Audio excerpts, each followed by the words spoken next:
Сервисы, которые мы делаем, они про снижение тревожности. Вот это снимите, пожалуйста.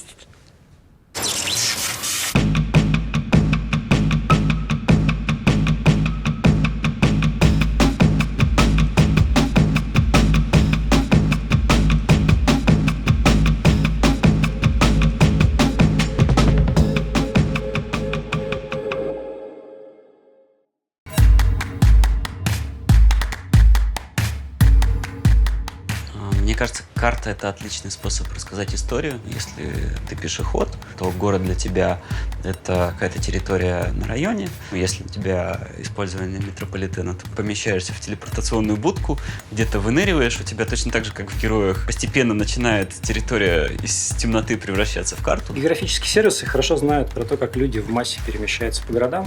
Это, конечно, информация бесценная для того, чтобы понять, какие дороги нужно расширять, какие развязки строить, какие районы изолированы от других. Когда мы запустились, у нас были только желтые и красные стрелочки, а зеленых не было, потому что считалось, что там, где мы ничего не показываем, наверное, там свободно. Потом мы отдельно научились показывать зеленые улицы, но к этому моменту пользователи уже были более привередливые и не воспринимали это как чудо, воспринимали это в целом как должное. Идея измерять пробки в баллах, кажется, придумал Тигран, и он предложил использовать какой-нибудь градусник, очень похожий на погоду, чтобы было сразу понятно, что происходит в городе. До того, как мы запустили Яндекс.Транспорт, я никогда не ездила на автобусах, троллейбусах, потому что я была уверена, что ни на автобусе, ни на троллейбусе в какое-то предсказуемое время добраться из одного конца Москвы в другой совершенно невозможно. Была история, когда я стоял на остановке, ко мне подошла бабушка и говорит: посмотри по компьютеру, когда придет автобус.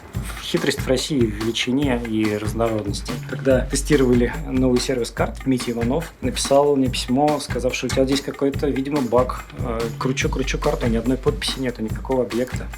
На что я ему ответил, что это не баг, а Красноярский край. Вот он такой, один сплошной лес. На самом деле, наверное, самое классное, что есть в Яндекс.Транспорте, это то, что когда человек видит его первый раз, у него реально увеличиваются глаза, и он делает «ого!» и говорит: нет, это реально магия. Мне искренне жаль людей, которые тратят по несколько часов в день, стоя в пробках. Но так или иначе, весь 20 век был веком автомобиля. Не стоит ожидать, что буквально через 5-10 лет автомобили исчезнут. Просто трансформируются способы перемещения. Беспилотные автомобили все изменит еще раз. Все будет совсем не так. И не только сервисы изменятся, не только карта изменится, жизнь поменяется так, что мы не будем ее узнавать.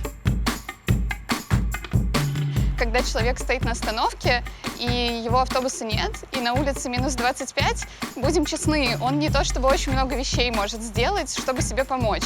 Мы не увидим карт в виде изображений, не будет распечаток, не будет красивых картинок. Будет просто совет: поверни направо, потому что уже пора. Ты сможешь сесть на пассажирское сиденье к твоему соседу, который едет на работу туда же, куда едешь ты. Ты сможешь сесть на велосипед, который стоит рядом с тобой. Ты можешь сесть в машину каршеринга, если у тебя есть права, и поехать на ней. Люди быстро привыкают к сервису, который уже получили, и начинают ожидать следующего уровня развития.